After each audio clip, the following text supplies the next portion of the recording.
नमस्कार, आप देख रहे हैं नवभारत टाइम्स डिजिटल। मैं हूं दीपक राय। हमारे साथ एक खास शख्सियत हैं। मध्य प्रदेश लोक सेवा आयोग में उनका सिलेक्शन हुआ है। वे डीएसपी पद के लिए चयनित हुई हैं। बहुत सारे परीक्षा परिणाम उनके बाकी हैं और लगातार वे अभी वर्तमान में भी कहीं सेवा दे रही हैं। सामाजिक न्याय विभाग में भी उनकी पीएससी से ज्वाइनिंग है, लेकिन इस बार वे 2019 के लोक सेवा आयोग के रिज़ल्ट आए हैं, उसमें उनका डीएसपी पद के लिए चयन हुआ है। उनका नाम शेफा हाशमी है। शेफा हाशमी छतरपुर ज़िले के नौगांव की निवासी हैं। हम उनसे जानेंगे कि उनकी सफलता का राज क्या है और उन्होंने अपने जीवन में पढ़ाई की शुरुआत कैसे की, प्रशासनिक सेवा में आने के लिए उन्होंने किस तरह से संघर्ष किया है, या उनके मन में कब आया कि प्रशासनिक सेवा में जाना चाहिए। जी, स्टार्टिंग से अगर कहूँ तो मेरे पिताजी का ही ये सपना था कि मैं एक अधिकारी बनूं, तो उसी सपने को पूर्ण करते हुए मैं आगे बढ़ी और सबका सहयोग रहा। माता पिता का सहयोग रहा, फैमिली का सहयोग रहा और गुरुजनों ने मुझे सहयोग किया और उसको देखते हुए मैं फिर आगे बढ़ी। शेफा जी, ये बताइए कि लोक सेवा आयोग से आप चयनित हुई हैं, तो पढ़ाई का क्या प्रक्रिया थी? कैसे पढ़ाई करती थी आप? दिन में कितने घंटे, कोई सिलेक्ट किया था कितने समय तक तैयारी करनी है, इतनी देर तैयारी करनी है? जी, मैंने ये डिसाइड किया था कि मैं रेगुलर 8 से 10 घंटे मैंने पढ़ाई की है और कंसिस्टेंसी को मैंने अपनी लाइफ में बनाए रखा। मैंने उसको ब्रेकअप नहीं किया कि एक दिन पढ़ लिया फिर दूसरे दिन नहीं पढ़ाई की। तो मैंने उस कंसिस्टेंसी को रेगुलरिटी में बनाते हुए अपनी पढ़ाई जारी रखी। कोविड काल में आपके पिताजी का निधन हो गया था, उसके कुछ दिन बाद ही आपका मेंस का पेपर था।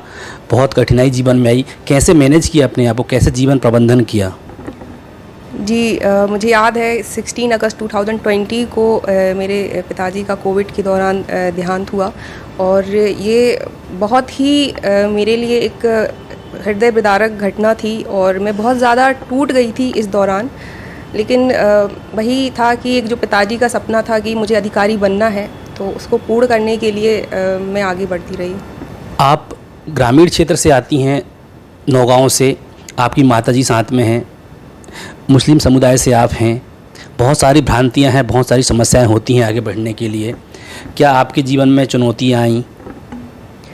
जी बिल्कुल, जैसे कि मैं एक मुस्लिम समाज से मैं बिलोंग करती हूँ और वहाँ पर जो एक एजुकेशंस है उसको इतनी इम्पोर्टेंस नहीं दी जाती है और जब बात आती है महिलाओं के एजुकेशंस की तो वहाँ पर ये स्थिति और भी कमतर हो जाती है।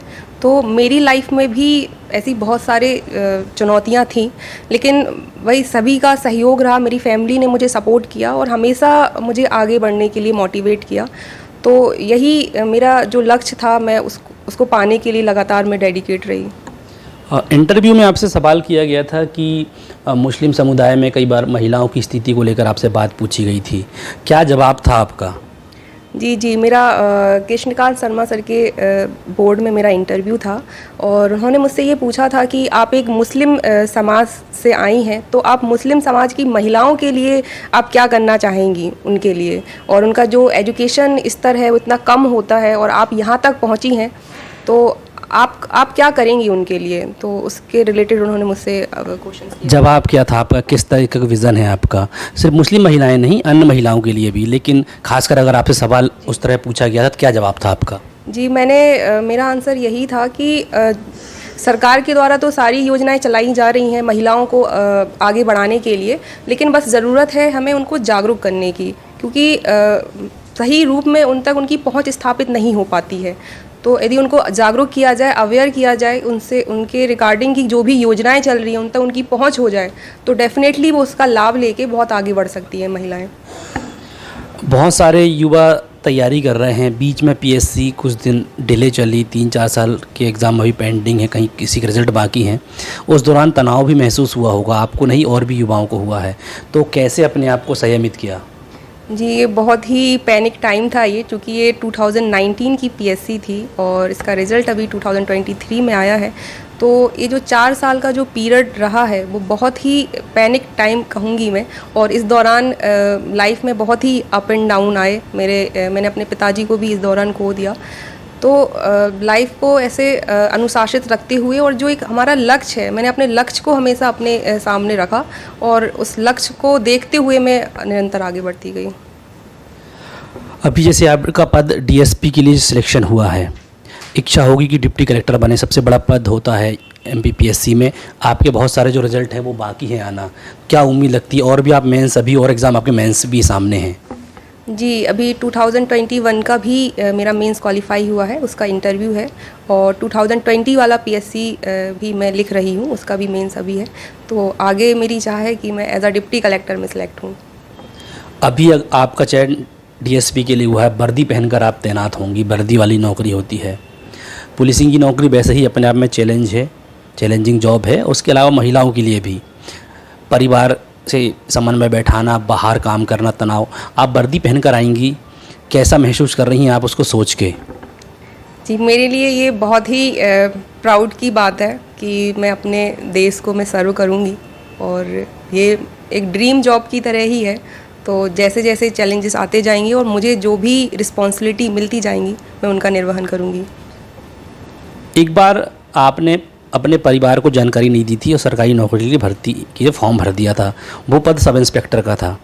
आपने सब इंस्पेक्टर का फॉर्म भर दिया, घर में किसी को नहीं बताया, आप सिलेक्ट भी हुई थी उसके बाद, लेकिन ग्राउंड में आपकी तैयारी चूँकि नहीं हो पाई थी, घर में रहती थी तो आप तैयारी नहीं कर पाती थी फिज़िकल, आप फिज़िकल में रुक गई थी। तो बाद में जब घर वालों को पता चला तो क्या कहा था उन्होंने? जी, मैं पीएससी की ही तैयारी कर रही थी, और चूँकि एक उस दौरान एक जॉब का भी प्रेशर होता है, और इसलिए मैंने एसआई का फॉर्म भर दिया था, और मैंने घर में किसी को नहीं बताया था। और मेरे रिटन में बहुत अच्छे मार्क्स थे कि मेरा फ़िज़िकल है, और जब मैं फ़िज़िकल देने पहुंची तो चूँकि मेरी तैयारी नहीं थी तो मेरा फ़िज़िकल नहीं हो पाया था, और मैं 1 सेकंड से वहाँ पर रुक गई थी मैं ग्राउंड पे। तो बस वही था कि अब शायद मुझे कुछ अच्छा मिलने वाला होगा, इसलिए शायद मेरा वहाँ पर नहीं हुआ। तो बस ऊपर वाले की मर्जी ही थी ये। आप सब इंस्पेक्टर में रुक गई थी, लेकिन अब आप डीएसपी बन गई हैं। अब आप बहुत सारे सब इंस्पेक्टर को नेतृत्व प्रदान करेंगी, तो कैसा लगता है? ये बहुत अच्छा लग रहा है, और बहुत अच्छी फीलिंग है, बहुत अच्छा लग रहा है। जो युवा तैयारी करते हैं पीएससी की, उनको क्या संदेश देना चाहेंगी? मैं यही संदेश दूंगी कि संघर्ष जो है वो लाइफ का एक पार्ट है, तो उससे आप डरे नहीं। आपके जीवन में जो भी चुनौतियाँ आएँ उनको आप डट कर उनका सामना करें, और अपने जीवन में जो ड्रीम्स हैं वो आप बड़े रखें, उन्हें देखें, और उन्हें पाने के लिए अपने जी जान से जुट जाएं। उससे अब डरे नहीं, उससे हटे नहीं, आप उस लक्ष्य को डेडिकेटेड रहें अपने लक्ष्य के प्रति। बहुत सारे दर्शक हैं हमारे जो जानना चाहते हैं पीएससी क्या होता है, कितने चरणों में एग्ज़ाम होता है, टोटल कितने नंबर का होता है? जी, पीएससी में बेसिकली 3 चरण होते हैं। पहला प्रीलिम्स होता है, एंड सेकंड चरण जो होता है वो मेंस होता है, और देन फिर उसका इंटरव्यू होता है। जी, और जो 200 मार्क्स का होता है, और जो मेंस का जो टोटल मार्किंग होती है वो 1400 मार्क्स का होता है, और इंटरव्यू 175 मार्क्स का होता है। तो प्री तो सिलेक्शन का आधार होता है, मेंस और इंटरव्यू के नंबर के आधार पर ही आपका चयन होता है? जी, मेंस और इंटरव्यू के आधार पर ही हमारी मेरिट बनती है। मेंस चूँकि निबंधात्मक होता है, लंबे ऐसे लिखने होते हैं, तो किस तरह के विषय उसमें आते हैं, फोकस करना होता है, किन युवाओं को तैयारी करनी चाहिए, किन के लिए वो आसान हो सकता है? मैं तो ये कहूँगी कि हर किसी को पीएससी की तैयारी करनी चाहिए, क्योंकि पीएससी एक ऐसा एग्ज़ाम है जो हमें जीवन को समझने के बारे में बताता है, जिससे हम अपने जीवन को हम समझ सकते हैं, लाइफ को समझ सकते हैं, समाज को समझ सकते हैं। तो सिलेक्शन इज डजेंट मैटर, लेकिन जब हम तैयारी करते हैं तो बहुत सारी चीज़ें हमें सीखने को मिलती हैं। हम पेशेंस सीखते हैं, हम धैर्य सीखते हैं, तो ये सारी चीज़ें लाइफ में हमें आगे बढ़ने के लिए बहुत ज़रूरी होती हैं। इंटरनेट का ज़माना है, बहुत सारे यूट्यूब चैनल हैं जहां दावे किए जाते हैं कि आप पढ़ाई करें, लेकिन कहते हैं कि गलत पढ़ने से अच्छा कुछ पढ़ा ही ना जाए। तो युवाओं को आपके संदेश देंगी कुन बुक्स मटेरियल को जो प्रेफर करना चाहिए, किस तरह के कोचिंग संस्थान अगर कोई जाए तो कैसे प्रेफर करना चाहिए? जी बिल्कुल, मेरा टेक्निकल बैकग्राउंड रहा है, मैंने इंजीनियरिंग किया है, और उसके बाद जस्ट मैं नॉन टेक में आई हूँ। तो स्टार्टिंग में मैंने विकास सर के नेतृत्व में मार्गदर्शन में अपनी तैयारी प्रारंभ की, और उसके बाद मैंने 18 का भी अपना इंटरव्यू दिया था, जिसमें मुझे अंतिम रूप से सफलता प्राप्त नहीं हो पाई थी। फिर 19 का जब मेरा मेंस हुआ तो उस दौरान कोविड आ गया था, और मैं घर चली गई थी, और वहीं से फिर मैंने सेल्फ स्टडी की। तो बुक्स का ये है कि आप जो भी प्रेफर कर रहे हैं, मार्केट में बहुत सारे मटेरियल अवेलेबल हैं, तो उसको आप एक ही बुक्स को आप प्रेफर करें, बहुत सारे मटेरियल्स के पीछे आप मत जाएं। जो आपने पढ़ा है उसको बार बार आप रिवाइज़ करें, और तो डेफिनेटली आप अपने लक्ष्य को प्राप्त कर लोगे। आप अभी वर्तमान में सामाजिक न्याय विभाग में अधिकारी हैं, उसके बारे में बताएं कि आप काफ़ी दिनों से वहाँ पे जॉब कर रही हैं, अब नई जॉब भी ज्वाइन करेंगी, उसके बारे में क्या है आपकी जो जॉब है? जी, मैं एज अ असिस्टेंट डायरेक्टर अभी सामाजिक न्याय विभाग में मैं पदस्थ हूँ और मेरे 8 मंथ्स हो गए हैं अभी मैंने ज्वाइन किया हुआ है वहाँ पर। तो वहाँ पर जो भी मुझे दायित्व दिए जाते हैं तो मैं उनका निर्वहन कर रही हूँ।